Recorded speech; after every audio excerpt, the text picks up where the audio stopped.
Bonjour, bienvenue dans ce webinaire, donc troisième forum des branches, où nous allons traiter ce matin trois thèmes potentiels de négociation donc pour les acteurs de la branche.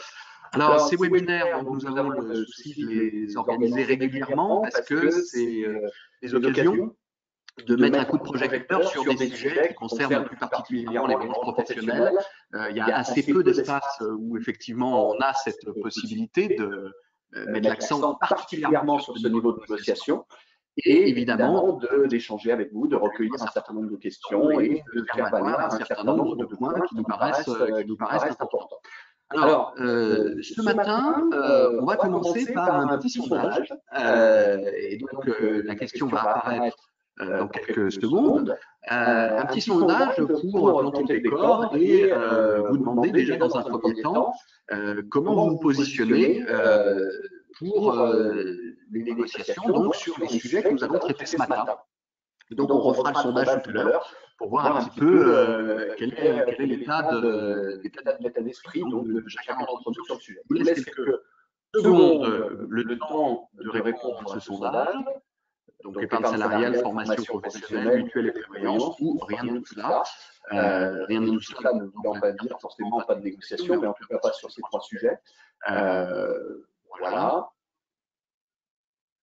Voilà, je pense qu'on peut stopper le sondage. Alors, durant l'intervention de ce matin, vous allez avoir la possibilité de poser évidemment des questions et nous aurons le souci de vous apporter des réponses les plus précises possibles. Et pour ce faire, attention, dans le menu, il faut que vous utilisiez le petit point d'interrogation qui se situe donc en haut de votre écran. Et donc, en cliquant sur le point d'interrogation, vous aurez la possibilité de rédiger les questions que vous vous posez, que nous verrons.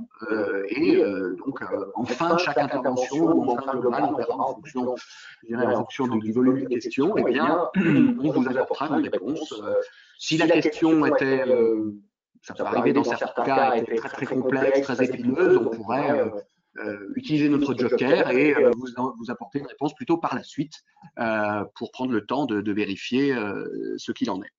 Alors, donc ce matin, vous avez à l'écran les quatre intervenants, donc dans l'ordre de gauche à droite, Aurélie Cormier, Amandine Vétu, Juliana Kovac, qui vont toutes les trois avec moi donc intervenir donc sur les trois sujets que nous allons aborder et successivement donc on va aborder les trois sujets suivants. On va commencer par vous parler d'épargne salariale, ensuite nous allons vous parler de formation professionnelle et enfin on évoquera les questions de prévoyance, de maintien des garanties complémentaires de prévoyance. Voilà le menu de ce matin qui est assez copieux, mais qui correspond à notre souci d'essayer d'apporter des réponses très concrètes sur des sujets précis à les questions que vous pouvez vous poser. Donc, sans plus attendre, je vais laisser la parole à Juliana qui va ouvrir le bal donc sur l'épargne salariale. Voilà, Juliana. Merci Franck. Alors, le premier sujet dont nous souhaitions effectivement vous parler ce matin est celui de l'épargne salariale. Alors, pour l'heure, rares sont les branches à être couvertes par des accords d'intéressement ou des accords de participation. Un peu plus ont mis en place des plans d'épargne d'entreprise ou des PERCO. Pourtant, tout le monde s'accorde à considérer que la branche est le niveau qui peut permettre de développer l'épargne salariale dans les petites et moyennes entreprises.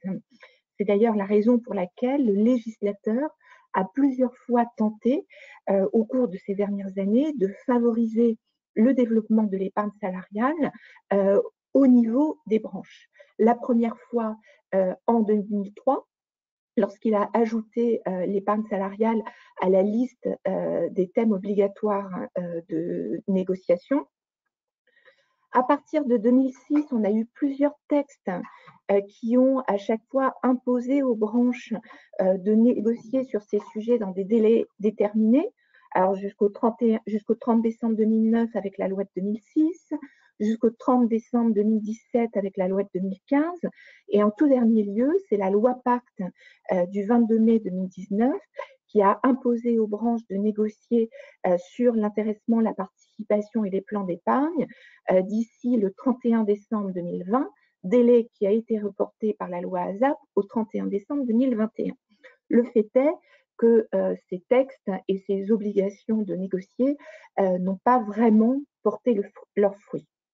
Alors, en revanche, on a dans la loi ASAP deux nouveaux outils qui, normalement, devraient permettre de développer l'épargne salariale au niveau de la branche et qui, en tout état de cause, offrent à ce niveau de négociation un réel intérêt, en particulier dans les PME. Ces deux nouveaux outils sont, premièrement, la sécurisation des accords de branche et, deuxièmement, la simplification de l'adhésion des entreprises, sujet que nous allons voir l'un après l'autre. Alors, s'agissant en premier lieu de la sécurisation des accords de branche, vous savez que les accords d'intéressement, de participation et les plans d'épargne bénéficient sous certaines conditions d'exonération sociale et fiscale. Ils doivent, pour ce faire, être en particulier déposés auprès de l'administration qui doit procéder à leur contrôle. Par le passé, on avait en ce domaine deux contrôles de l'administration, un contrôle des accords de branche et un contrôle des actes d'adhésion des entreprises aux accords de branche. On avait donc deux contrôles successifs. Le premier au moment du dépôt de l'accord de branche avec un contrôle de la TGT et un second au moment du dépôt de l'acte d'adhésion avec un contrôle de la part de la directe. L'adhésion des entreprises aux accords de branche n'offrait donc, du point de vue de la sécurisation des exonérations, aucun avantage particulier aux entreprises. Alors, la loi ASAP modifie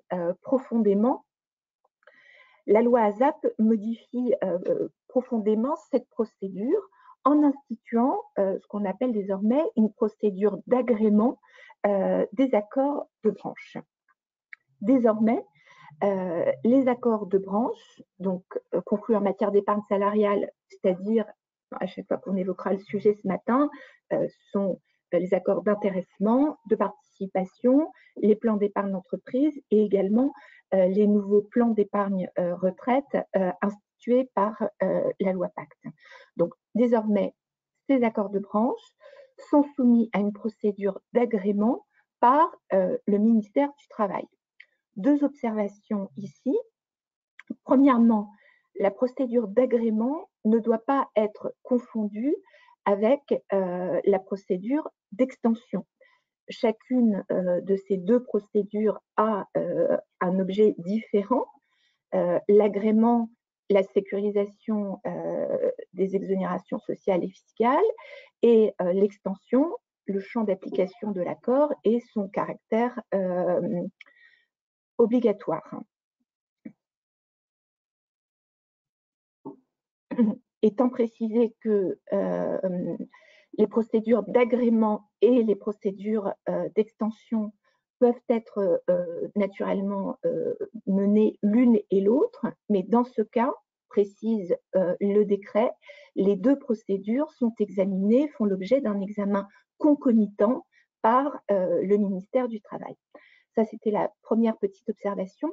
Deuxième observation, pour ceux qui ont le cas échéant en tête la procédure de contrôle des accords d'épargne salariale qui existe pour les accords d'entreprise, la procédure d'agrément diffère de la procédure de contrôle des accords d'entreprise, en particulier depuis la loi ASAP, puisque les accords d'entreprise, eux aussi, sont soumis à un contrôle, mais un contrôle qui s'opère en la forme par la directe et sur le fond par l'URSSAF. Ici, c'est un contrôle de la part du ministère du Travail.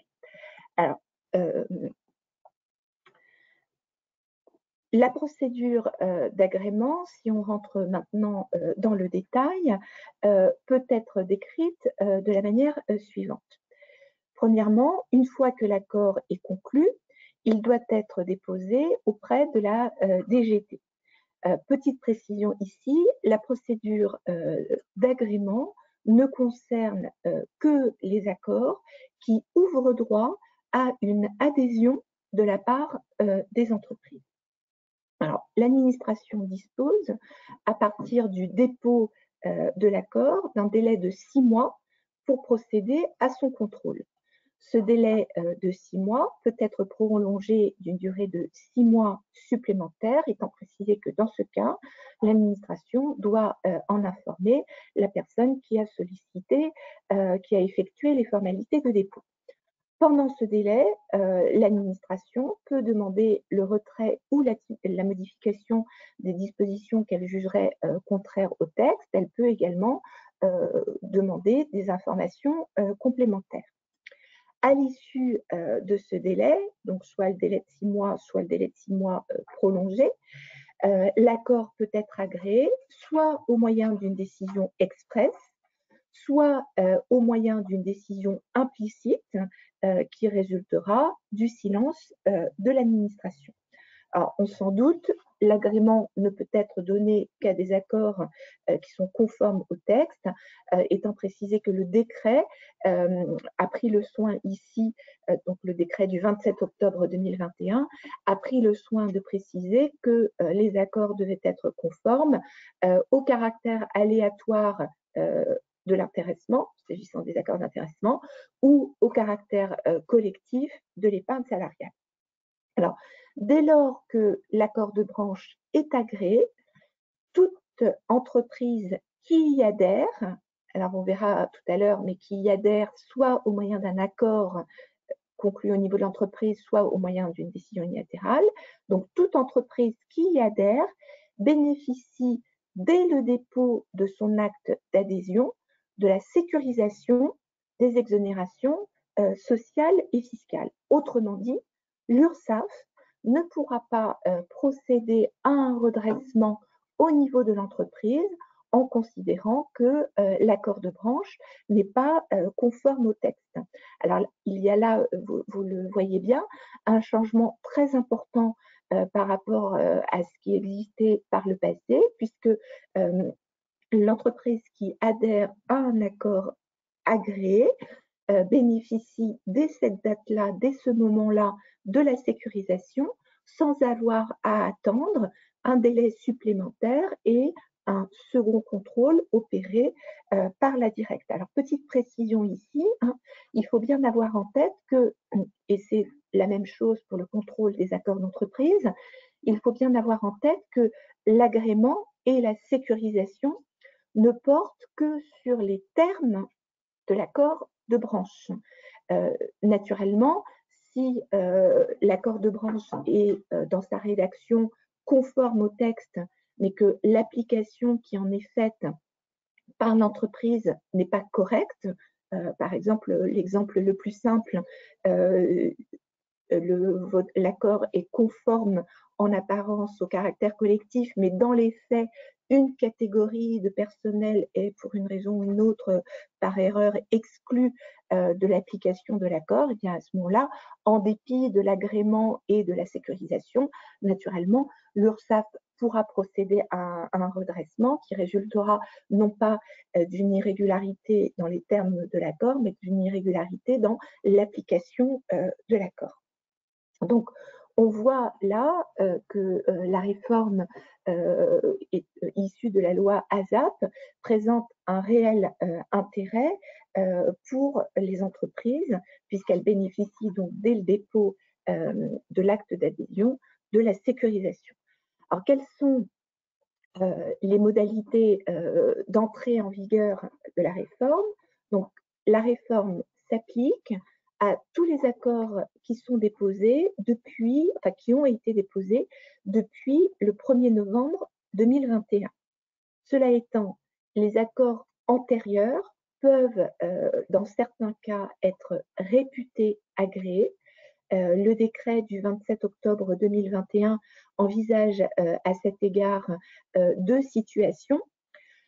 Soit vous avez un accord qui a été déposé et étendu avant le 1er novembre 2021, eh bien, il est, du fait de l'extension, réputé agréé. Attention, si au moment de l'extension, le ministère avait émis des réserves ou prononcé des exclusions, l'agrément ne vaut que sous réserve que ces exclusions et réserves soient respectées. Deuxième hypothèse, on a un accord qui a été signé avant le 1er novembre 2021 et qui pour l'instant n'a pas fait l'objet d'une demande d'extension. Eh bien, il peut, cet accord antérieur, faire l'objet d'une demande d'agrément dans les conditions nouvelles qui sont issues de la loi ASAP et de son décret d'application. Voilà donc pour le premier volet de la réforme issue de la loi ASAP qui concerne la sécurisation des accords de branche. J'en arrive maintenant à une deuxième simplification très importante, c'est la simplification de l'adhésion des entreprises aux accords de branche. Alors, il faut avoir en tête qu'en matière d'épargne salariale, le plus souvent, les accords de branche ne s'appliquent pas automatiquement aux entreprises, y compris lorsqu'ils sont étendus. Le plus souvent, les accords de branche requièrent une adhésion de la part des entreprises. Alors, par le passé, ces modalités d'adhésion manquaient de clarté. Il y avait vraiment une très très grande confusion dans les textes à cet égard. La loi ASAP simplifie à cet égard beaucoup les choses en distinguant en réalité deux cas, les entreprises d'au moins 50 salariés et les entreprises de moins de 50 salariés. Dans les entreprises d'au moins 50 salariés, l'adhésion à un accord de branche impose de conclure un accord au niveau de l'entreprise, accord qui doit être conclu selon les modalités prévues par chaque dispositif d'épargne salariale, c'est-à-dire un accord avec le CSE, un accord avec les délégués syndicaux ou un accord via la ratification à la majorité des 2/3 du personnel. Donc, la règle est simple, entreprise d'au moins 50 salariés, il faut conclure un accord au niveau de l'entreprise. Étant précisé que cet accord d'entreprise devra, si l'accord de branche comporte des clauses avec des possibilités de choix, l'accord d'entreprise devra préciser quels sont les choix qui sont retenus par l'entreprise. Deuxième hypothèse, les entreprises de moins de 50 salariés, elles peuvent adhérer à l'accord de branche au moyen d'une décision unilatérale, ou plus précisément d'un document unilatéral d'adhésion, c'est-à-dire qu'elles vont adhérer à l'accord de branche qui en réalité sera le plus souvent un accord type au moyen d'une décision unilatérale qui là encore devra préciser les choix retenus par l'entreprise parmi les différentes options ouvertes par l'accord de branche pour ce qui concerne par exemple les clauses, les modalités de répartition, si on parle de l'intéressement, ou les niveaux d'abondement, si on parle d'un plan d'épargne. Dans tous les cas, qu'on soit sur un accord d'entreprise ou sur une décision unilatérale, il faudra que le document soit déposé sur la plateforme de téléprocédure du ministère du Travail. C'est là une condition très importante qui conditionne le bénéfice des exonérations sociales. C'est-à-dire qu'il ne suffit pas d'adhérer à un accord de branche, il faut encore, comme assez classiquement dans cette matière d'épargne salariale, déposer son acte d'adhésion sur la plateforme de téléprocédure du ministère du Travail. Voilà donc sur les deux premiers points. Je passe maintenant la parole à Aurélie qui va rentrer dans le détail du contenu des accords de branche. Ce cadre juridique sécurisé et simplifié a vocation, vous l'avez compris, à développer la négociation de branche en matière d'épargne salariale, laquelle peut déjà se déployer sur tous les sujets. Rappelons-le, un accord de branche peut mettre en place un accord d'intéressement, de participation et les différents plans d'épargne salariale, qu'il s'agisse du PEE étendu à l'interentreprise ou des nouveaux PER, et notamment le PERECO interentreprise. Ce sont de plus des accords qui sont conclus dans les conditions du droit commun. Donc, on est sur des accords négociés avec les organisations syndicales de la branche qui ont plus de 30% des suffrages et une absence d'opposition de la part des organisations syndicales majoritaires. Accords qui peuvent être un accord autonome ou un avenant à la convention collective. Alors, pourquoi les branches doivent-elles, peuvent-elles, quel intérêt pour elles de se saisir de cette négociation? On l'a dit, il y a d'abord des obligations de négocier. Quand on conclut une convention collective de branche, il faut en principe, même si ce n'est pas formellement une condition à l'extension, prévoir des dispositions en matière d'épargne salariale. Ça fait 15 ans que la loi impose des obligations non sanctionnées au demeurant aux branches de négocier dans des délais déterminés. On l'a vu en dernier lieu, le délai a encore expiré au mois de décembre dernier. Et puis, il y a aussi une obligation quinquennale qui oblige à ouvrir des négociations dans les branches qui ne sont pas couvertes par ce type de dispositif sur les plans d'épargne inter-entreprise et puis les plans d'épargne retraite aussi inter-entreprise. Donc, toutes ces obligations ne font pas nécessairement l'intérêt de la conclusion d'un accord, même si ça contribue bien sûr à être un cadre dans lequel le sujet est nécessairement à un moment posé sur la table. Pourquoi conclure un accord au niveau de la branche sur ces sujets? Il s'agit en priorité de permettre à des entreprises qui n'auraient pas l'envie, la possibilité d'accéder à des dispositifs qui sont, vous le savez, fiscalement, socialement très intéressants et qui va permettre de leur faire profiter leurs salariés dans des conditions qui sont désormais facilitées, sécurisées. On sait qu'aujourd'hui, à peu près la moitié des salariés dans le secteur privé ont accès à un dispositif d'épargne salariale, que ce soit l'intéressement, la participation en plan d'épargne, mais quand on passe sur les entreprises de moins de 10, selon un rapport France Stratégie qui a été publié en début d'année, c'est moins de 14%. Une trentaine d'accords de branche auraient été conclus à ce jour en vue de permettre à ces TPE-PME d'accéder à ces dispositifs. Donc, il y a des marges de manœuvre encore assez larges. Beaucoup de petites entreprises considèrent qu'on est sur des dispositifs extrêmement techniques, complexes, et que donner la main à l'accord de branche pour leur permettre de les mettre en place est une grande facilité. Et de ce point de vue-là, outre le rôle de la branche en termes de régulation de la concurrence et d'harmonisation, peut-être des conditions aussi, des avantages qui sont offerts aux salariés selon qu'ils relèvent des petites ou des grandes entreprises, on peut penser que la conclusion de ce type de dispositif participe d'un rôle de la branche qu'on connaît aujourd'hui comme étant une forme de prestataire de service à destination de ses adhérents et notamment de ceux qui souhaitent se saisir des outils désormais ouverts à la négociation collective sans avoir nécessairement à négocier localement. En effet, avoir un accord de branche permet aux entreprises de ne pas engager une négociation sur le sujet, de ne pas conclure d'accord quand elles sont en tout cas moins de 50, puisque l'acte d'adhésion à l'accord de branche, s'il est qualifiant, permet directement de mettre en place le dispositif. Et il y a même des accords de branche qui sont très explicites là-dessus, avec des bulletins d'adhésion, il suffit de cocher les cases, voilà, c'est vraiment très très simplifié. Même quand vous êtes dans une entreprise de plus de 50, effectivement, l'a rappelé Juliana, c'est un accord collectif qui doit être conclu, mais c'est pas la même chose de négocier un accord qui a pour objet d'adhérer à un accord de branche avec simplement quelques options levées, que de négocier un accord dans lequel on doit réfléchir et rédiger chacune des clauses. Donc c'est aussi une simplification, j'allais dire, à destination de l'ensemble des entreprises. D'ailleurs, dans les entreprises qui sont soumises à l'obligation annuelle de négocier, le texte prévoit, d'ailleurs de manière un peu étonnante, parce qu'il suffit qu'il y ait un accord de branche qui couvre ces sujets sur l'épargne salariale, que ça dispense les entreprises de leur obligation de négocier sur les sujets d'épargne salariale dans le cadre des négociations annuelles obligatoires sur les rémunérations.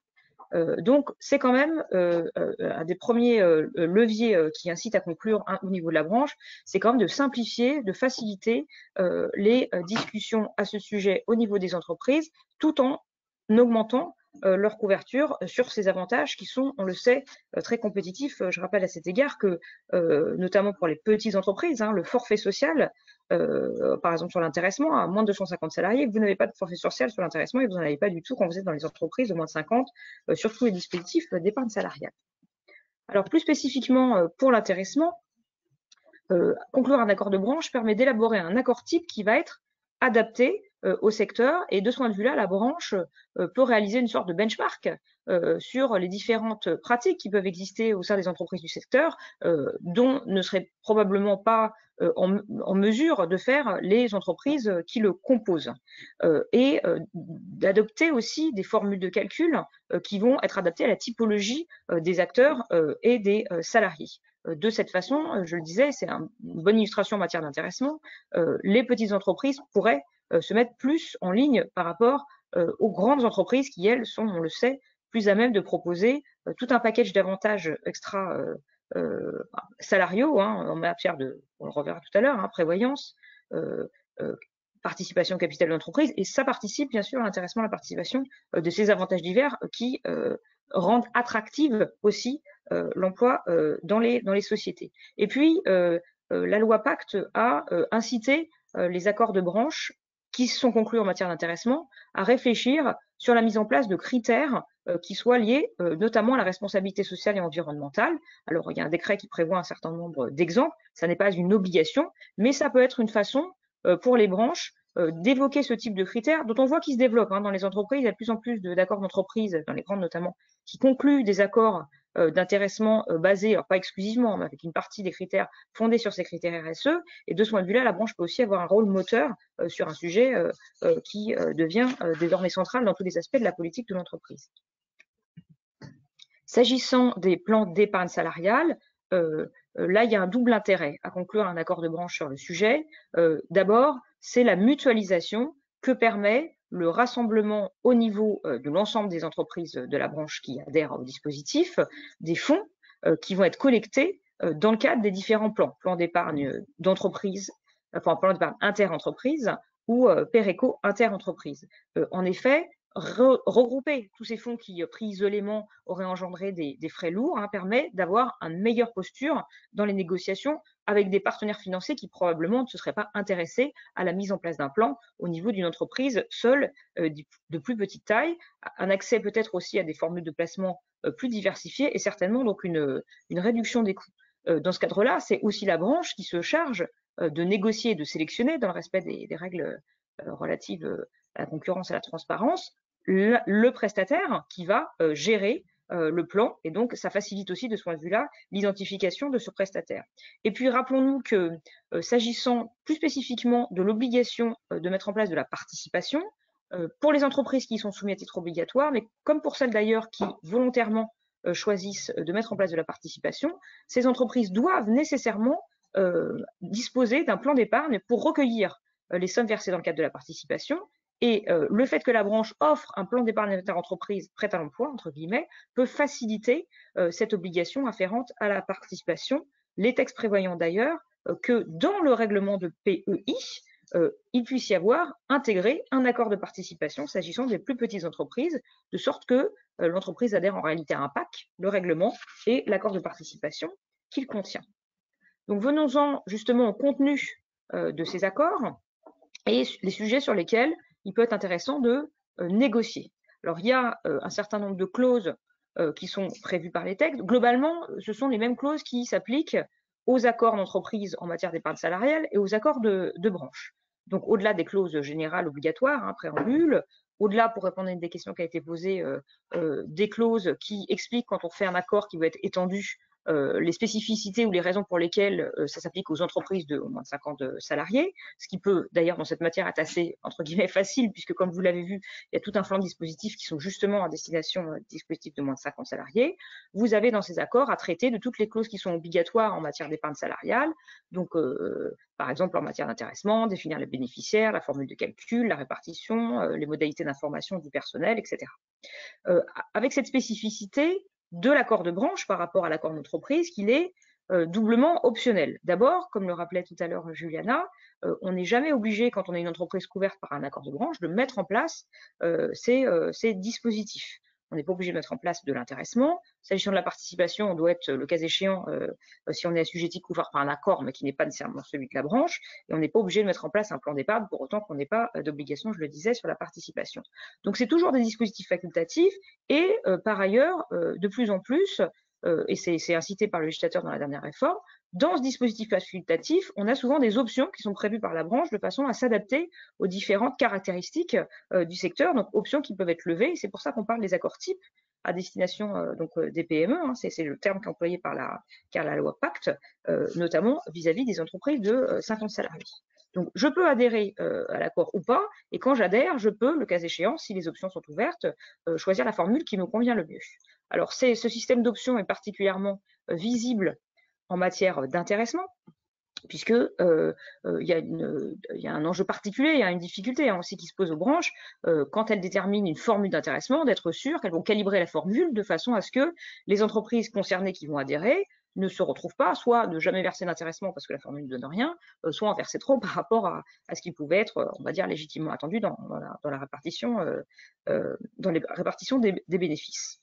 Il y a aussi un choix qui peut être exercé par la branche sur les critères de répartition, puisque vous savez que selon qu'on favorise la répartition en fonction de la rémunération, du temps de travail ou uniforme, on va peut-être favoriser certaines catégories de salariés, bas salaire, temps partiel, etc. Donc, on peut constater que déjà à ce jour, il y a différentes typologies d'accords en matière de formule d'intéressement. Certains accords disent très clairement qu'ils ne sont pas dans la capacité de couvrir toutes les entreprises du secteur par une formule prédéterminée et qu'il appartient à ces sociétés de choisir la formule qui est la plus efficace. Nous ne pensons pas que ces accords, du coup, soient qualifiants par rapport au régime qui a été exposé tout à l'heure par Juliana, puisqu'il faut véritablement avoir une possibilité d'adhésion directe aux accords, le cas échéant avec des options, mais d'adhésion, alors que dans ces dispositifs de branche, il faut négocier un accord au niveau de l'entreprise en s'inspirant du modèle, mais il faut rédiger ses propres clauses. Donc, c'est par exemple le cas dans certains accords Agence Générale d'Assurance ou dans l'industrie agroalimentaire qu'on a pu identifier. Vous avez d'autres accords qui, pour le coup, à l'inverse, sont beaucoup plus directifs et ont choisi une formule prédéterminée d'intéressement. Donc, par exemple, dans la CCN des organismes de formation, vous avez un pourcentage de résultat d'exploitation qui correspond à la formule d'intéressement qui est fixée. Donc, l'entreprise adhère ou pas, mais quand elle adhère, elle applique directement la formule. Et puis, vous avez d'autres accords qui, eux, donnent le choix entre différentes formules. C'est le cas, par exemple, dans les travaux publics. Donc, vous avez une formule de base et des formules dérogatoires. Donc, ces dispositifs devraient pouvoir bénéficier de la sécurisation qu'on évoquait tout à l'heure, dès lors que, par ailleurs, ils remplissent les autres critères. Et puis, en matière de participation, bon, ce qu'on observe, c'est quand même beaucoup des accords qui reprennent la formule légale, parfois possibilité de suggérer une formule dérogatoire qui va être un petit peu dérivée, par exemple, de la formule légale. En ce qui concerne les plans d'épargne et de retraite, là encore, il y a tout un contenu qui est imposé par le code et des choix qui vont être faits par les négociateurs de la branche, choix qui vont être importants et qui sont en fait vraiment les objets sur lesquels on négocie d'ailleurs aussi dans l'entreprise, mais du coup, c'est ces choix qui vont être levés au niveau de la branche et que les négociateurs d'entreprise n'auront pas à faire. Donc d'abord, et encore il peut y avoir aussi beaucoup d'options qui sont proposées à ce niveau-là, savoir quelles sont les sommes qui vont alimenter les plans. Donc on y verse en général évidemment la participation, l'intéressement, mais est-ce qu'on peut faire des versements volontaires de la part des salariés? Est-ce qu'on peut basculer des montants qui viennent du CET sur les plans? Choisir, je le disais tout à l'heure, le gestionnaire et le teneur de compte, le désigner bien sûr dans l'accord. Choisir le type de FCPE et puis le profil de gestion qu'on veut donner ou qu'on offre, plutôt c'est plutôt un problème de choix, d'étendue des choix de gestion qui sont offerts par rapport aux sommes qui sont investies dans les plans. Négocier les frais de tenue de compte. De ce point de vue-là, vous savez qu'il y a des obligations pour les employeurs de prendre en charge les frais de tenue de compte à minima. Et les employeurs peuvent aussi, mais ça c'est toujours facultatif, verser un abondement qui va venir en complément des sommes versées par le salarié. Et là, souvent, les accords prévoient des abondements avec des montants, des plafonds et les modalités selon lesquelles l'employeur peut opter pour cet abondement qui n'est jamais obligatoire. Puis il y a toutes les clauses qui sont sur la composition des conseils de surveillance d'FCPE qui vont surveiller la gestion des fonds, leur fonctionnement. Des clauses aussi sur l'information des salariés, notamment quand vous êtes dans les petites entreprises, souvent c'est véhiculé aussi soit via le CSE, soit par des notices d'information qui sont obligatoires. Et puis les accords de branche gèrent aussi souvent en rappelant les règles d'indisponibilité, ce qui se passe en cas de rupture du contrat de travail, ce qui se passe en cas de modification dans la situation juridique de l'entreprise. Donc toutes ces clauses, on voit, c'est très complexe et tout ça peut être traité au niveau de l'accord de branche. Bon, pour terminer, comme le disait Juliana, souvent, ce qu'on constate aujourd'hui, et c'est probablement l'avenir qui le confirmera, c'est que ces accords traitent de tout, c'est-à-dire qu'ils instituent à la fois un plan d'épargne interentreprise, très souvent aussi à l'époque un Parco, puis demain un Péréco, de l'intéressement et puis parfois aussi de la participation. Donc c'est vraiment un package global qui peut être offert aux entreprises. Comme je le disais, notamment à destination des entreprises de 50 salariés, le kit qui consiste à faire un règlement de PEI dans lequel s'intègre un accord de participation est très employé. Hein, c'est le cas dans les industries chimiques, dans les prestataires de services. Et cette dernière convention, je trouvais être très intéressante parce qu'on a vraiment des modes simplifiés d'adhésion, même pour verser un supplément d'intéressement et de participation. On voit que là, on touche vraiment du doigt le rôle de la branche en tant que outil, un boîte à outils qui permet aux entreprises de piocher les éléments qui leur permettent de développer tous ces dispositifs qui sont à leur main, qui participent aussi comme de l'attractivité vis-à-vis de leurs salariés. Alors, je vais prendre la suite. Voilà. Je vais prendre la suite sur la formation professionnelle. Oh non, attendez. Voilà. Je vais prendre la suite sur la formation professionnelle. Merci Aurélie.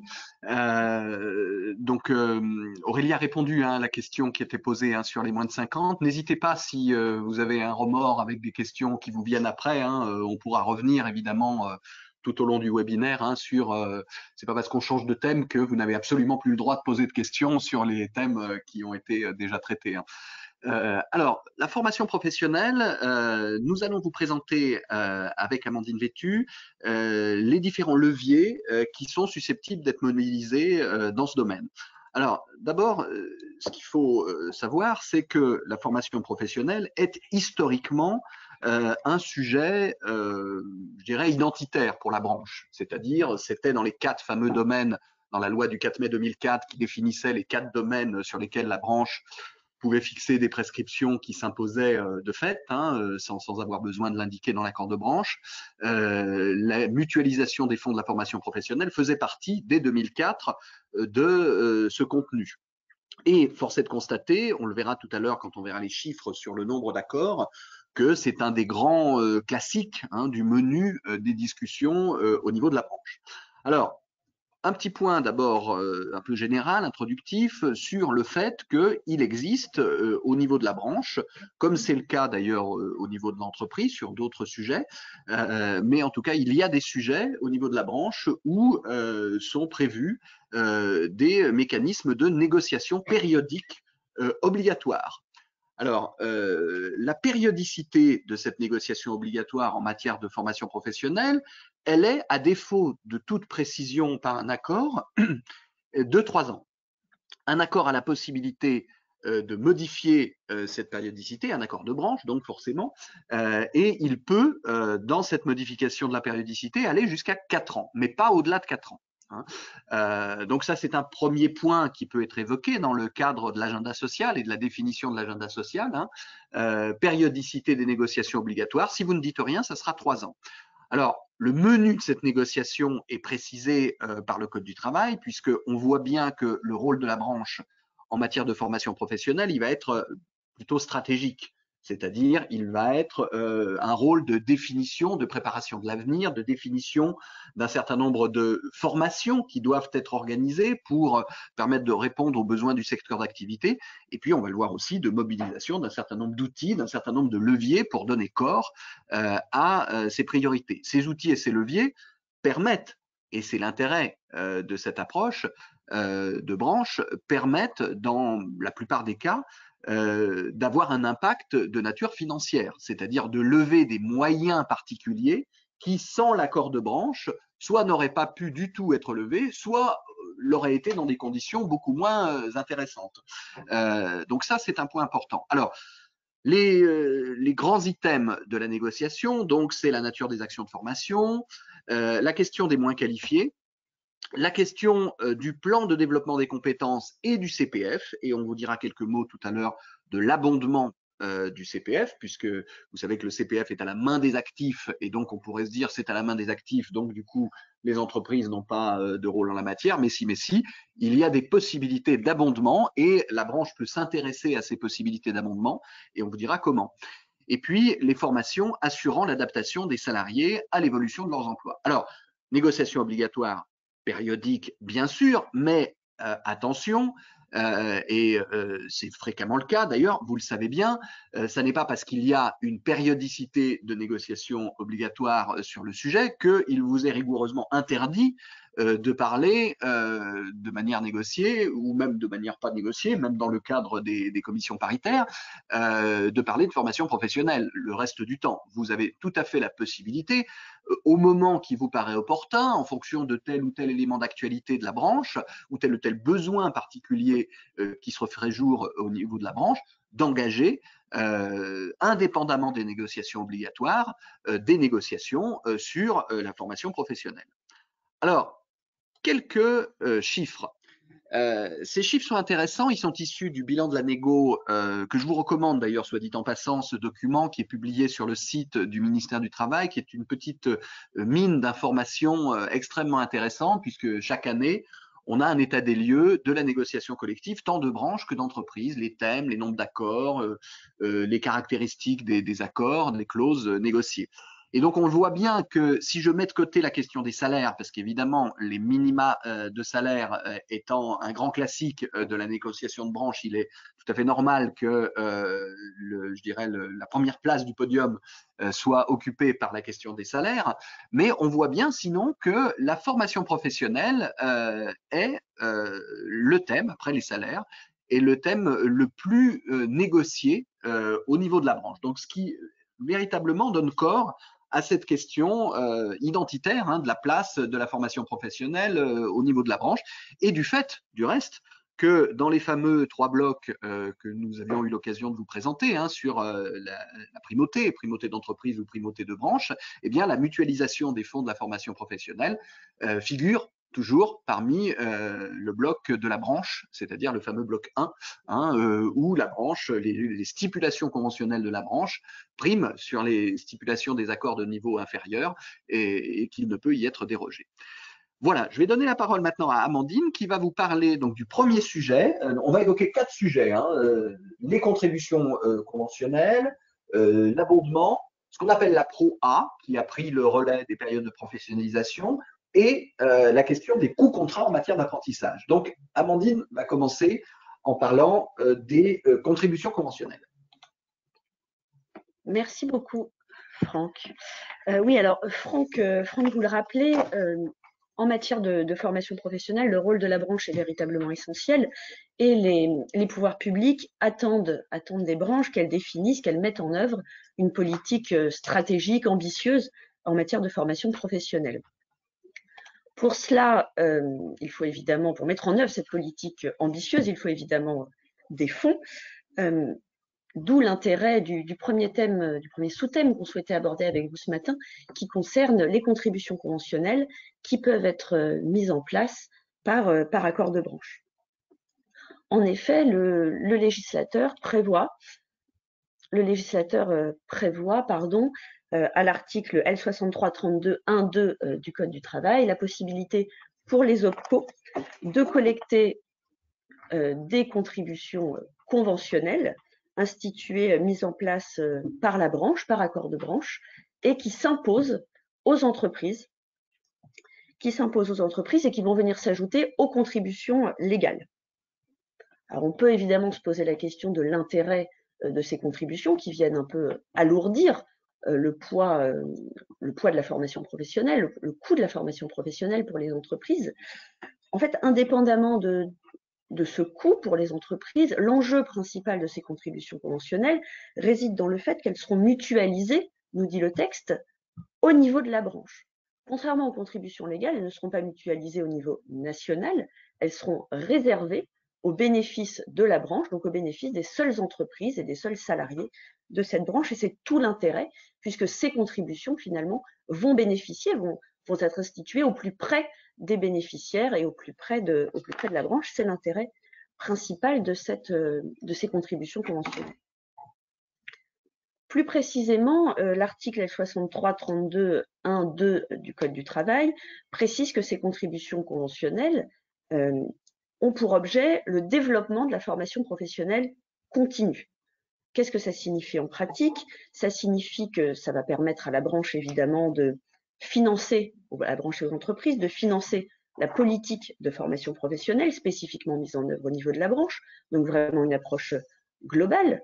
Ça permettra également, nous le verrons au point suivant, ça pourra permettre d'abonder le compte personnel de formation des salariés, donc vraiment une utilisation utile et essentielle de ces contributions. Ça permettra également, et c'est également très important, de financer les entreprises, de financer les formations dans les entreprises d'au moins 50 salariés qui aujourd'hui n'ont plus accès aux fonds mutualisés au niveau national. Vous savez certainement qu'aujourd'hui, les entreprises de plus de 50, depuis la loi Avenir Professionnel, n'ont plus accès aux fonds publics, c'est-à-dire qu'elles règlent, comme tout le monde, leurs contributions légales, mais, à part dans le domaine de l'apprentissage, elles ont de plus en plus de difficultés à obtenir, si je peux dire, un retour sur investissement. Donc, c'est aussi à ça que pourra permettre, c'est à ça que pourront servir également les contributions conventionnelles. Ceci étant dit, est-ce que les branches pourraient également utiliser ces contributions conventionnelles, les collecter, pour financer l'apprentissage? Pour mettre par exemple en place une prime, une aide à l'apprentissage au profit des entreprises qui recruteraient des apprentis. Il y a un véritable débat sur le sujet puisque l'article L6332.1.2 du Code du travail précise que ces contributions ont pour objet, je vous le disais, de financer le développement de la formation professionnelle continue. Or, l'apprentissage, vous le savez, ne relève pas de la formation professionnelle continue, il relève de la formation initiale. Donc, il y a un véritable aléa sur ce sujet et on pourrait se retrouver confronté à des entreprises qui refuseraient de régler une contribution conventionnelle au motif qu'elle serait affichée dans l'accord de branche comme ayant vocation à financer, en partie au moins, l'apprentissage. Alors, cette question a failli être réglée au moment de l'adoption de la loi de finances pour 2021, puisque le projet de loi de finances avait fait l'objet d'un amendement visant à supprimer le terme continu après formation, ce qui finalement revenait à écrire dans l'article L6332.1.2 que les contributions conventionnelles auraient pour objet le développement de la formation professionnelle. Point. Donc ça réglait cette question de l'apprentissage. Cet amendement a été adopté, ce qui démontre bien la volonté du législateur d'élargir le champ des contributions conventionnelles.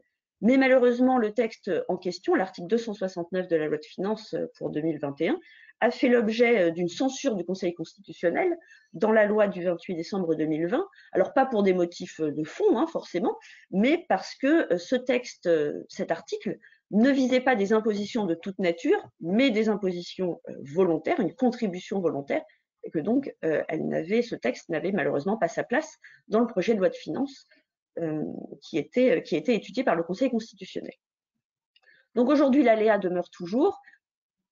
En pratique, on ne peut que vous conseiller de ne pas écrire, en tout cas, quelle que soit votre pratique, de ne pas écrire noir sur blanc dans l'accord que ces contributions conventionnelles que vous instituez auraient pour vocation de financer l'apprentissage, en tout cas tant que ce point n'a pas été éclairci. En pratique, de nombreuses branches, on constate quand on prend connaissance des accords de branche, que de nombreuses branches se sont saisies de cette possibilité. Aujourd'hui, les contributions volontaires, en 2020 en tout cas, les contributions volontaires représentaient 583 millions d'euros collectés par les OPCO, des sommes importantes. Et quant aux pratiques des entreprises, on constate qu'elles sont très variables, des branches, puisqu'on constate des contributions qui peuvent aller de 0,1%, des contributions volontaires, 0,1%, voire moins pour les plus petites entreprises, à parfois plus de 1% au seul titre de la contribution conventionnelle dans certaines conventions collectives, avec toujours évidemment une distinction en fonction de la taille et des effectifs de l'entreprise. Dernier petit point sur cette question des contributions. Vous savez que depuis le début de l'année, les contributions formation professionnelle légales, en tout cas, sont collectées par les URSSAF et non plus par les OPCO. C'était une modification qui avait été prévue par la loi Avenir Professionnel et qui a été un petit peu retardée à cause de l'épidémie. Aujourd'hui, là, depuis le 1er janvier, c'est chose faite. Ce n'est pas le cas pour les contributions volontaires qui continuent à être collectées aujourd'hui par les OPCO. Ce sera le cas au moins jusqu'à fin décembre 2023.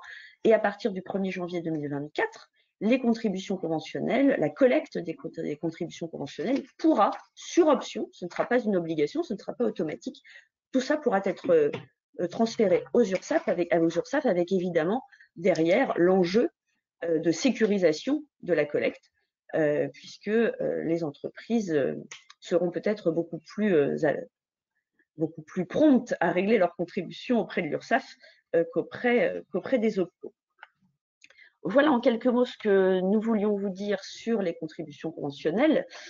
Ces contributions conventionnelles, je vous le disais, peuvent permettre de financer un certain nombre de choses, et notamment, éventuellement, l'abondement du CPF. Oui, alors pardon, je me rends compte que j'ai un petit peu parfois parlé de contributions volontaires. On est évidemment dans les contributions conventionnelles et non pas justement dans les contributions volontaires. Le sujet est bien la contribution conventionnelle. Alors, ces contributions peuvent permettre de financer l'abondement du compte personnel de formation, notamment, c'est-à-dire en pratique de cofinancer avec le salarié une formation que ce dernier voudrait suivre en mobilisant son compte personnel de formation. C'est à notre sens un sujet essentiel dont les branches aujourd'hui ne se saisissent pas nécessairement suffisamment. Il y a aujourd'hui peu de branches qui se sont saisies de la question.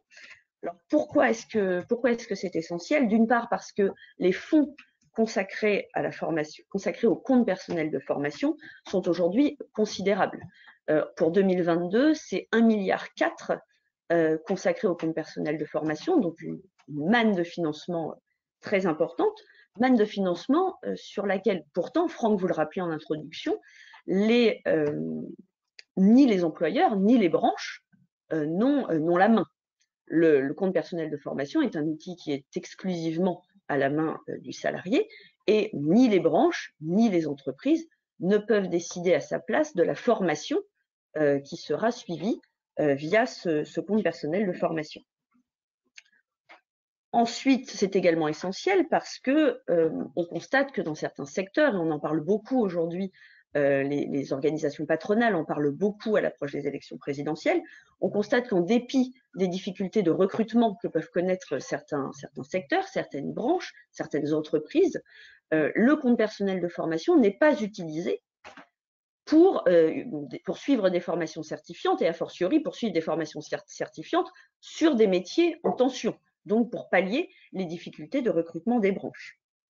Et ensuite, mais je vous le disais tout à l'heure, parce que les entreprises de plus de 50 salariés aujourd'hui n'ont plus accès aux fonds mutualisés et donc elles recherchent nécessairement d'autres sources de financement, et les 1,4 milliard du CPF, justement, de manière indirecte, peuvent constituer ces sources de financement. Donc tout l'enjeu ici qui est soumis aux branches est de réussir à faire le lien entre les formations qui vont être suivies par les salariés via leur CPF et les besoins de recrutement des branches. Et c'est là qu'il y a, à notre sens, vraiment un rôle à jouer. Alors, pardon, je ne sais pas pourquoi tout ceci retourne en arrière. Voilà. Alors, pour ceci, donc l'idée pour remplir cet enjeu de recrutement, de pallier les difficultés de recrutement, pour ceci, il faut que les branches réussissent à orienter les fonds du CPF vers des formations utiles au secteur d'activité, dans une logique vraiment gagnant-gagnant, puisque les salariés pourront être formés grâce aux fonds issus de leur CPF, mais également grâce à l'abondement qui serait apporté par les entreprises ou par les branches, et puis gagnant-gagnant également pour les branches, puisque ça leur permettra d'obtenir, entre guillemets, des salariés formés dans les domaines qui les intéressent.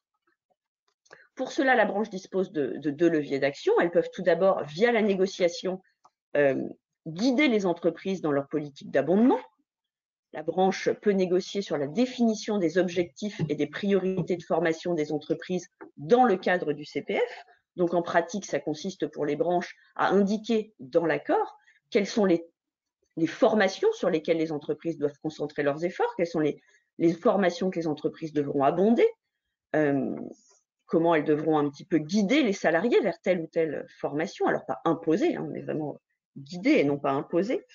Elles peuvent aller, donc là, c'est vraiment simplement un rôle d'impulsion, un rôle d'orientation. Elles peuvent aller un petit peu plus loin en imposant aux entreprises d'abonder le compte personnel de formation sur telle ou telle formation. Là, évidemment, on a un niveau beaucoup plus contraignant qui pourrait ne pas forcément plaire aux entreprises, mais elles peuvent même directement prendre la main sur cet abondement et abonder directement le compte personnel de formation.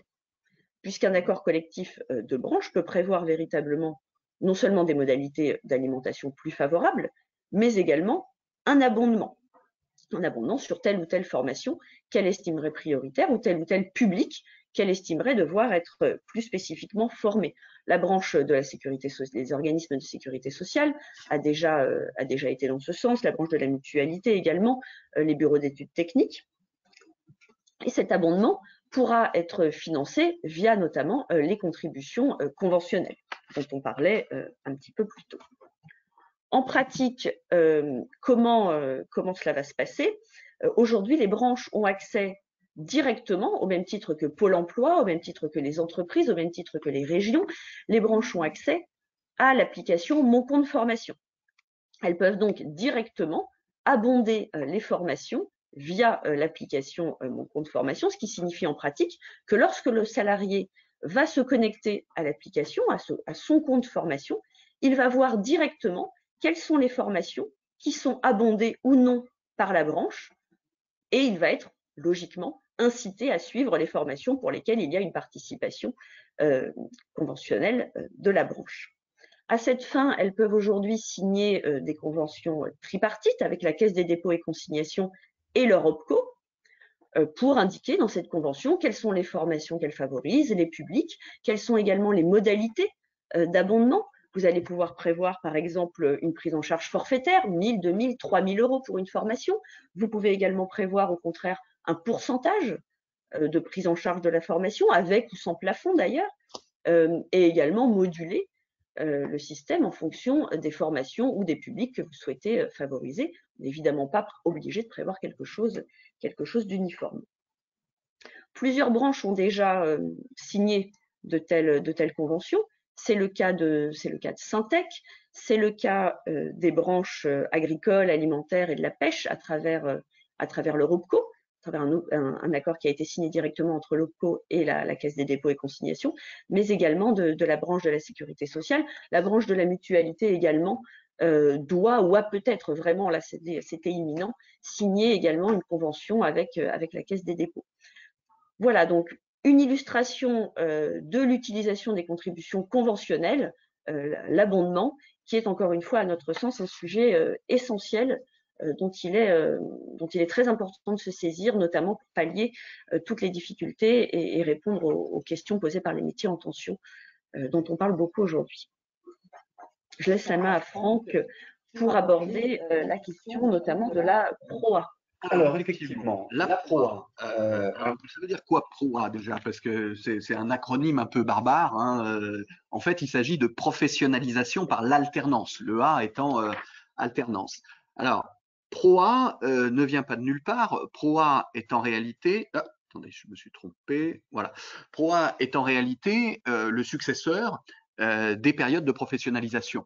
Puisque avant la réforme de 2018, donc avant la loi Avenir professionnel du 5 septembre 2018, il existait dans le Code du travail un mécanisme, à côté des mécanismes d'alternance contractuelle classiques, hein, des contrats de professionnalisation et des contrats d'apprentissage, il existait un mécanisme d'organisation de périodes de professionnalisation, c'est-à-dire dans un cadre contractuel classique, ad hoc, la possibilité de mobiliser des fonds de l'alternance pour financer des périodes de professionnalisation. Alors, dans un premier temps, ce mécanisme avait été purement et simplement supprimé dans la réforme de 2018 et devant une levée de bouclier assez importante d'un certain nombre de branches qui perdaient pas mal de maîtrise hein, sur la possibilité de lever des moyens spécifiques en la matière, a été rétabli donc un mécanisme qui a succédé donc aux périodes de professionnalisation avec des critères un peu plus resserrés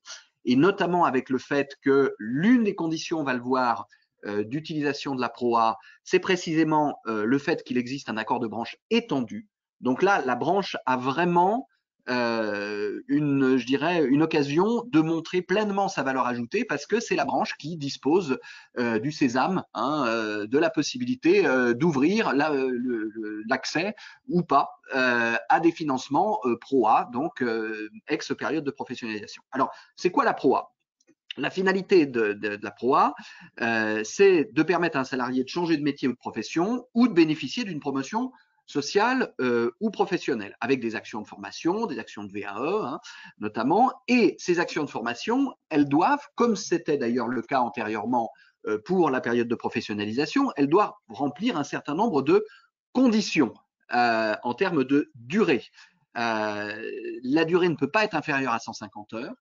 Ce qui veut dire qu'on vise quand même des formations un peu lourdes, d'une certaine importance, et leur poids relatif par rapport à la durée totale de la période sur laquelle est organisée cette PROA, eh bien, doit être compris entre 15 et 25%. Alors, on peut, pour certaines catégories de bénéficiaires, aller au-delà de 25%.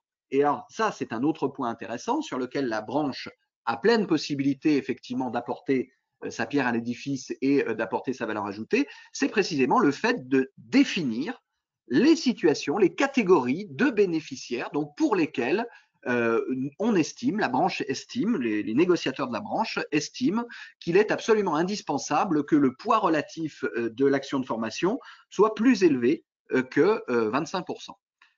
Alors, on l'a dit, pour mettre en place de la PROA, il faut un accord de branche étendu. Alors attention, étendu, ça veut dire que le ministère, et il en a joué au début du dispositif, le ministère a la main sur l'entrée en vigueur pleine et effective et la possibilité pleine et effective de lever ses moyens financiers. Et donc, ça veut dire quoi? Ça veut dire que le conseil qu'on peut vous donner, c'est lorsqu'on se lance dans une négociation de PROA, il est de bonne politique de prendre un contact amont avec les pouvoirs publics, avec la DGEFP en l'occurrence, et la sous-direction en charge de la formation professionnelle, pour essayer de déminer un peu et de voir si il y a des choses dans l'accord qui seraient susceptibles de poser problème ou pas. Parce que si on ne le fait pas et qu'ensuite on est face à des difficultés d'appréciation et des désaccords d'appréciation avec l'administration, ben, ça peut durer très longtemps et en attendant, l'accord n'est pas étendu et donc n'est pas applicable sur ce point-là. Donc ça, c'est un premier point important. Alors, l'extension de l'accord est subordonnée au respect de critères de forte mutation de l'activité et de risque d'obsolescence des compétences.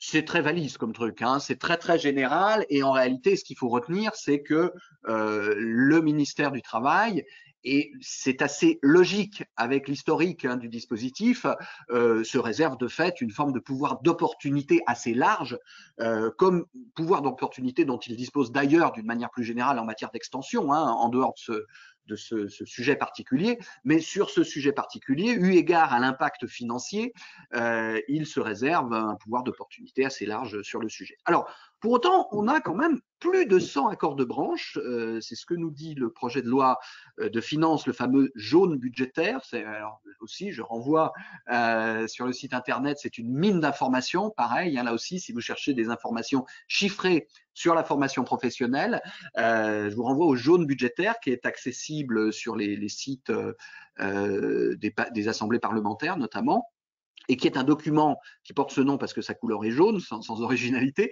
et qui est un document qui est annexé au projet de loi de finances et qui comporte un certain nombre d'informations sur les dépenses et les ressources en matière de formation professionnelle. Et donc, ce que nous dit ce document, c'est qu'on en est aujourd'hui, au moment où était examiné le projet de loi de finances pour 22, c'est-à-dire à la fin de l'année passée, eh bien, on en était à plus d'une centaine d'accords de branche, ce qui est quand même pas mal, puisque quand on sait que le nombre de branches, on l'évoquera tout à l'heure, s'élève à peu près à 220, 230, eh bien, ça veut dire qu'on a quasiment, potentiellement, presque une branche sur deux, pas loin d'une branche sur deux, qui dispose d'un accord PROA. Alors voilà quelques exemples qui apparaissent sur l'écran de branches dans lesquelles des accords PROA ont été négociés et donc donc le commerce de gros, l'enseignement privé, l'horlogerie-bijouterie, le textile, les HLM, la Sécu, la métal ou les bureaux d'études techniques, donc Syntec. Donc vous voyez qu'effectivement les secteurs d'activité sont extrêmement variés.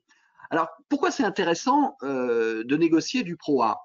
Parce que ça permet véritablement dans la stratégie du secteur d'activité, dans la stratégie de la branche, de lever des moyens financiers spécifiques pour répondre à un certain nombre de priorités sur des formations qui visent à permettre l'accès à la qualification, hein, quand l'activité est conditionnée par l'obtention d'une certification via la formation continue, vous pouvez utiliser PROA pour permettre cet accès. Vous pouvez aussi utiliser PROA pour faire face, je dirais, à la vie économique de la branche et aux mutations technologiques et économiques qui frappent les entreprises de la branche, donc avec une liste de certifications professionnelles qui seront éligibles par ce biais, donc par PROA. C'est tout de même, en 2020, c'est tout de même près de 1,8 million d'euros qui ont été dépensés, donc pour le coup, qui ont été réalisés dans le cadre de dispositifs PROA. Alors, on peut dire c'est à la fois beaucoup, pas beaucoup. En valeur relative, évidemment, par rapport je dirais à l'impact global, aux fameux 8 millions, 8 millions et 16 millions qui sont dépensés par les entreprises en matière de formation professionnelle, c'est peu, mais c'est quand même quelque chose d'important. Alors, on a ensuite, autre levier, les coûts contrats. Les coûts contrats, c'est en matière d'apprentissage, depuis la réforme de 2018, que le mécanisme de financement de l'apprentissage a été profondément modifié en scalant d'une certaine manière sur ce qui existait en matière de contrat de professionnalisation, en se rapprochant de ce qui existait en matière de professionnalisation, pour avoir un système qui donne la main aux branches dans un premier temps, alors que tel n'était pas le cas auparavant, puisqu'auparavant on finançait des centres de formation d'apprentis sans qu'il y ait forcément un lien avec individuellement le coût contrat de chaque contrat d'apprentissage. Et désormais, on va financer des contrats d'apprentissage individuellement, et c'est la branche, dans un premier temps, qui va fixer les coûts contrats. Donc la branche, alors c'est qui la branche d'abord? Ça c'est un point important parce que le texte du Code du travail dit, au niveau de la loi, au niveau de la partie législative, dit la branche. Mais la branche, vous savez, c'est comme Churchill, quand Churchill parlait de l'Europe, il disait l'Europe quel numéro de téléphone, donc la branche quel numéro de téléphone. Et donc la branche quel numéro de téléphone, en l'occurrence c'est la partie réglementaire du Code du travail qui vient nous dire ce qu'est la branche, qu'est-ce qu'il faut entendre quand on dit la branche. Eh bien, en fait, ce qu'il faut entendre, c'est la commission paritaire nationale de l'emploi ou une commission paritaire. Donc, ce n'est pas un accord de branche, c'est une décision paritaire qui est prise dans le cadre de la commission paritaire qui va fixer donc ce niveau de coût contrat. Alors, ce niveau de coût contrat, il va être fonction évidemment du domaine d'activité, du titre, du diplôme visé, et on peut moduler en fonction d'un certain nombre de critères. Et vous allez avoir un dialogue avec France Compétences, puisque France Compétences va recevoir des coûts contrats pour un certain nombre de diplômes, dont pour beaucoup d'entre eux, ces titres, ces diplômes n'existent pas uniquement que dans une branche donnée. Vous pouvez avoir dans un certain nombre de cas des diplômes particuliers ou des titres particuliers qui sont transversaux à plusieurs secteurs d'activité.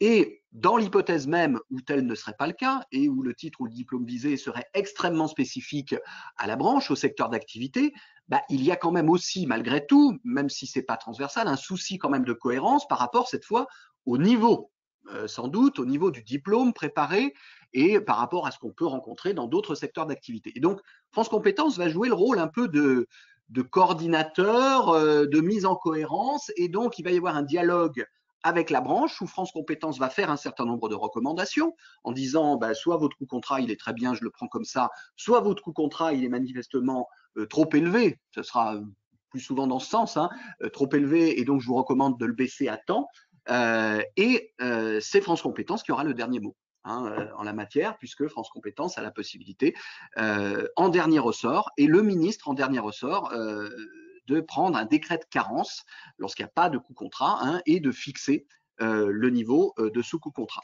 Alors, c'est un point extrêmement important, c'est un point qui est stratégique pour les branches, parce que c'est toute la politique de formation professionnelle qui est en jeu. Et dans un contexte, on le voit bien, de déficit important de France Compétences, puisque France Compétences était en déficit cette année de près de 4 milliards et que les pouvoirs publics ont renfloué, entre guillemets, France Compétences à peu près de la moitié, donc on est toujours à peu près à 2 milliards.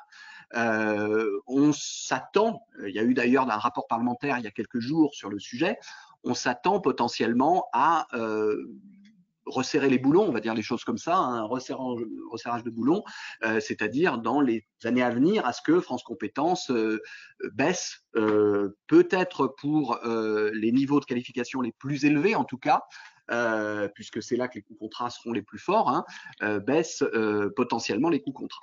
Donc, levier. Alors, c'est un point identitaire pour la branche, et c'est d'autant plus identitaire que le ministère du Travail, dans la réforme de 2018, a même ajouté dans les critères de fusion forcée de branches le fait que la branche ne soit pas en capacité d'assurer effectivement la plénitude de ses compétences en matière de formation professionnelle et d'apprentissage.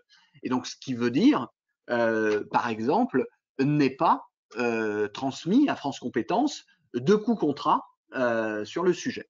Alors, c'est un peu l'arme nucléaire, puisque aucune branche à ce jour n'a fait l'objet, à notre connaissance, de fusions imposées sur ce fondement-là. Et les fusions imposées, elles ont été, depuis 2015, depuis qu'il est possible de faire des fusions imposées, un peu moins d'une cinquantaine, sur d'autres critères. Les fusions quantitativement les plus nombreuses sont des fusions, des mariages choisis, des mariages conventionnels, et pas des mariages forcés. Mais donc, mariage forcé, à peu près 50, un peu moins de 50 mariages forcés, mais en tout cas, pour l'instant, aucun sur ce fondement. Ça ne veut pas dire pour autant que ça n'arrivera pas. Il faut être vigilant sur ce point. Et d'autant plus, on le voit à travers le film de la réduction du nombre de branches. On était à 700 en 2014, on est aujourd'hui à un peu plus de 200. Et beaucoup d'acteurs s'accordent à penser qu'on pourrait aller vers un objectif d'une centaine. La marche à franchir pour passer de 200 à 100, paradoxalement, étant beaucoup plus compliquée que pour passer de 700 à 200.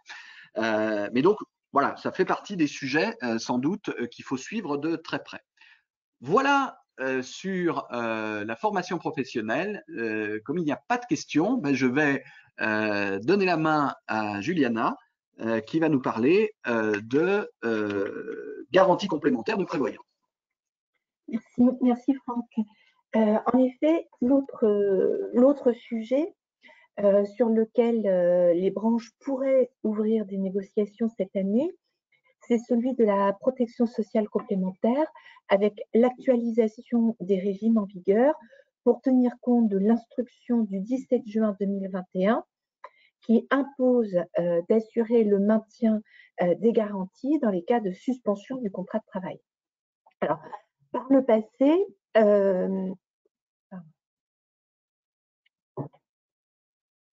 j'essaie de faire. Alors, vous savez sans doute que par le passé, les conséquences d'une suspension du contrat de travail sur les garanties de prévoyance étaient appréhendées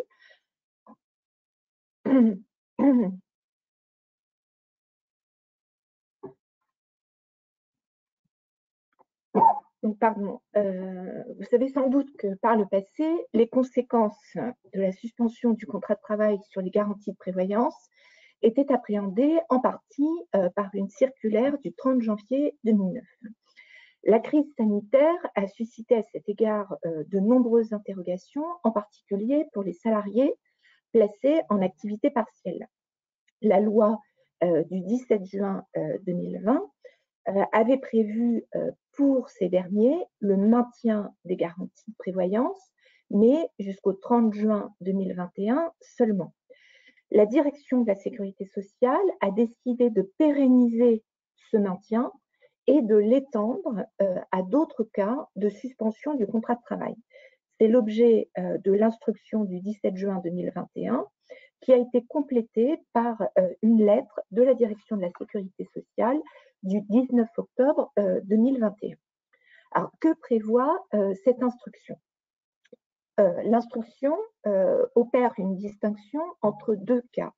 Les cas dans lesquels la suspension du contrat de travail entraîne le versement d'une indemnisation aux salariés et les cas dans lesquels la suspension du contrat n'entraîne au bénéfice du salarié aucun paiement. Dans les premiers cas, les suspensions de contrat indemnisées, la règle est simple. Les garanties de prévoyance doivent être maintenues, étant précisé qu'à défaut de maintien, le régime perd son caractère collectif et les contributions patronales peuvent être réintégrées dans l'assiette des cotisations sociales par l'URSSAF. Petite précision ici, l'obligation d'assurer le maintien des garanties concerne les régimes frais de santé et les régimes de prévoyance, mais pas, lorsqu'ils existent au niveau de la branche, les dispositifs de retraite supplémentaire. Cela étant, donc 3 cas de suspension sont envisagés par la circulaire. Les suspensions avec maintien total ou partiel de salaire, les suspensions avec versement par l'employeur ou un organisme assureur d'indemnités complémentaires financées au moins en partie par l'employeur, c'était l'exemple de la maladie. Et enfin, ça c'est la nouveauté, les suspensions avec versement par l'employeur d'un revenu de remplacement. On va trouver ici l'activité partielle de longue durée, les congés de remplacement, les congés de mobilité ou toute autre période de congé rémunérée par l'entreprise. Alors, une fois qu'on a prévu le maintien des garanties, 2 points doivent être réglés, c'est l'assiette des cotisations et l'assiette des prestations. S'agissant de l'assiette des cotisations, l'instruction précise que les contributions doivent être payées en cas de suspension du contrat de travail par l'employeur et le salarié dans les mêmes conditions que celles qui sont prévues par le salarié qui travaille et qui exécute effectivement son contrat de travail. Cela étant, il est tout à fait possible de prévoir dans l'accord de branche des règles plus favorables, telles un maintien à titre gratuit ou une répartition des cotisations plus favorable que pour les cas les salariés actifs. S'agissant de l'assiette des cotisations, plusieurs solutions ici aussi peuvent être envisagées. On peut cotiser sur le revenu de remplacement. Ça, c'est la règle qui s'applique par défaut. Mais les partenaires sociaux peuvent aussi prévoir que les cotisations seront calculées, par exemple, sur le salaire qui était perçu par le salarié avant son arrêt de travail ou sur un salaire reconstitué, par exemple le salaire moyen des 12 derniers mois. Ce point concernant l'assiette des cotisations est vraiment très important, en particulier pour les garanties de prévoyance, puisque en fait, le plus souvent, les prestations auront pour même assiette, auront la même assiette, que les cotisations. En fait, pour dire les choses simplement, si on cotise sur un salaire reconstitué, eh bien, le plus souvent, les prestations seront elles-mêmes calculées sur la base d'un salaire reconstitué et non sur le revenu de remplacement qui est généralement réduit.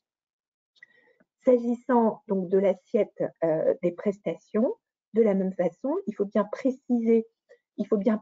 penser à préciser dans l'accord de branche et ensuite dans le contrat d'assurance quelle sera l'assiette des prestations, étant précisé que comme précédemment, on a le choix de retenir soit le revenu de remplacement, qui implique le versement aux salariés d'une prestation réduite, ou retenir une assiette de prestation correspondant à un salaire reconstitué qui permettra aux salariés une prestation meilleure. En pratique, ce qu'on observe, c'est que le plus souvent, les prestations sont calculées sur la base d'un salaire reconstitué. Alors, s'agissant des cas de suspension du contrat de travail qui ne sont pas indemnisés, ici, le maintien des garanties n'est pas obligatoire. Il n'est absolument pas obligatoire de prévoir le maintien des garanties frais de santé ou prévoyance dans cette hypothèse-là. Le plus souvent, ce qui est prévu, c'est que le maintien est possible dès lors que le salarié le demande et qu'il finance lui-même par salariale et par patronale comprise, qu'il finance lui-même le maintien de sa garantie. Mais naturellement, là aussi, rien n'interdit aux partenaires sociaux de prévoir qu'il y aura dans cette hypothèse aussi un maintien des garanties frais de santé et prévoyance. Alors, quelles sont les modalités d'entrée en vigueur de l'instruction? Alors, sur ce point, l'instruction envisage deux situations. Soit le régime est issu d'une décision unilatérale, ça ne concerne pas le sujet de ce matin, mais juste pour mémoire. Donc, soit le régime est issu d'une décision unilatérale et à ce moment-là, la décision unilatérale doit être modifiée avant le 30 juin 2022.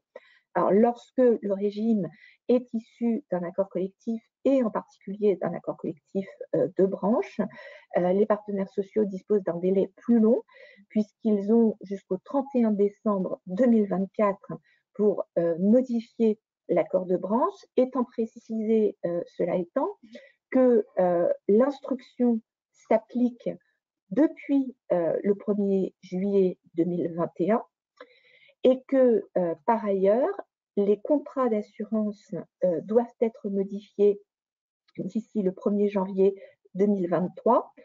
Sur ce point, la DSS a accordé aux compagnies d'assurance un délai plus long, puisque initialement, le délai d'actualisation des contrats d'assurance était fixé au 1er janvier 2022. Donc, les compagnies d'assurance bénéficient d'un délai supplémentaire d'1 an, mais, précise la DSS dans sa lettre du 19 octobre 2021, les organismes assureurs doivent, dès le 1er janvier 2022, envoyer aux assurés un courrier les informant du maintien des garanties en cas de suspension du contrat de travail. Alors, une petite observation ici. Aussi longtemps que les accords de branche ne sont pas modifiés, eh bien, l'assiette des cotisations et l'assiette des prestations devraient être le revenu de remplacement et non un salaire reconstitué, puisqu'on a vu tout à l'heure que c'est le revenu de remplacement qui est l'assiette de référence qui doit être utilisée par défaut.